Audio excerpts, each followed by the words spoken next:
Сізге қызығын айтайын. Келінді төрге шығарады, ата анасы төменде жүгіріп, ана төрде отыр, патшайым болып. Әлі еңбексін әлі шайнек шай құйған жоқ әлі. Бір кесе пиала шай құйған жоқ. Келді, бет ашылды шықты. Келді, бет ашылды, некесі қиылды да төрге шығып кетті. Төрде королева тұр да. Сөйтсе ана екі құлы жүгіріп жүр да. Атасы мен енесі. Атасы мен енесі төбесін көріп қойды. Келінше, енді ол өзінің төбесін көрсетпейді оларға. Ол ойлайды, мынау менің мәңгілік құлдарым екен деп ойлап қалады.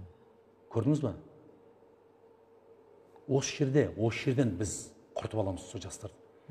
Ата-ана ойлайды, мен бұларды күшті қылып, бақытты болсыншы деп ойлап тұр. Ал келін оны олай ойлай алмайды.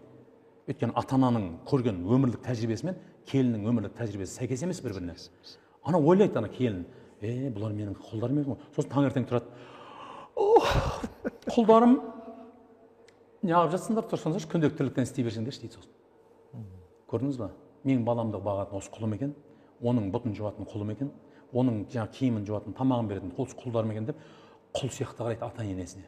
Міне осы жерден қақтығыс басталады.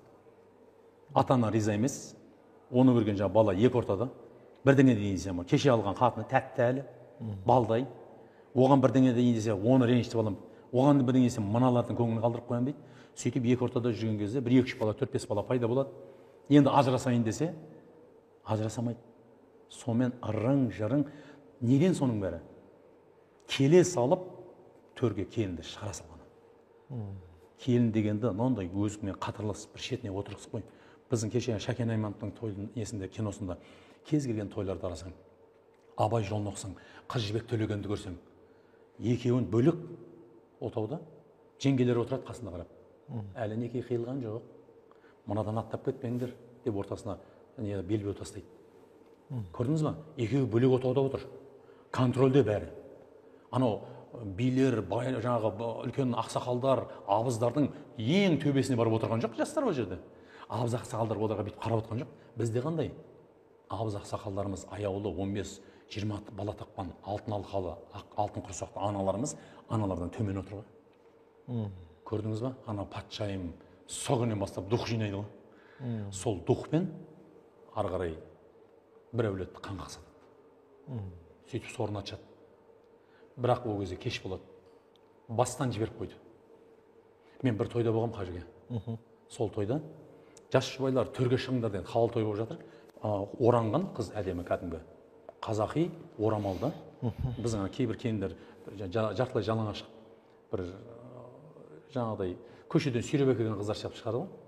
Төсін ашып, төсін ашып, арқасын бөксесін ашып қойып, жарқырап, төсін жалтыратып шығады ғой. Ол келін олай шыққан жоқ. Ол келін кәдімгідей оранып, беті қолы ғана көрінеді, аппақ әдемі киім киіп, сөйтіп төрге шығыңдар жастар деп келеді ғой, бәрі қошеметтеп, орындарынан тікесінен тік тұрып қарсы алып отыр. Екеуін төрге қарай жібермем, екеуі екі жаққа қарай кетті. Бұлар не істеп жатыр дедім. Сөйтіп жігіт барды да қыздың ата-анасын, келін барды да ғана жігіттің ата-анасын алып шықты да апарып төрге отырғызып қойды. Мәссаған. Мынау Мұса тойханасында болды сол. Мен ананы көріп көзімде жас тоқтата алмаймын ғой. Міне не деген өнеге тәрбие берген ата-анасы. Көрдіңіз ба? Екі ата-ананы отырғызып қойды да өздері сол көйлекпен қызмет жасады ғой, қажеке. Міне осыны істету керек біздің жастарға. Міне осы күнге жеткізген сендерсің деп керісінше анау екі ата-ананың жастардың орнына екі ата-ана төртеуі отыру керек сол жерде. Екі құда мен құдағи. Міне осы қазақтың өнегесі. Әдебі жолы. Айтады ғой, көргенді қарлығаш ата енесінен жаңағы екі бұта төмен отырады дейді. Мен соны көрдім, міне ислам деген осы.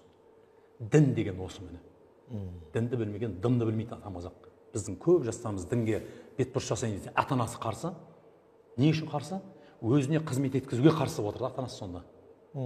Жастардың иманды болып өсуіне қарсы шығып отырды ата-ананың өзі. Қой жақсы болып кетпе деген сияқты. Қой жақсы болып кетпесін, ол қатты иманды болып кетпесін деп. Ал иманды болып кеткен жастардың ісі анау. Ол өмірімде бір-ақ рет көрдім осыны. Сонша жылдық тойдың тарихында. Сонша 25 жыл тойымның тәжірибемде сол жастардың барып ата-ананы барып отырыс болған көргенде, анардағы бала шағасынан зәбір көрген, бала шағасынан бір жақсы сөз естімеген небір ата-аналар тұр ғой, кетті ғой көз жас. міне осы көз жас ертең ана екеуін жәннатқа кіргізеді.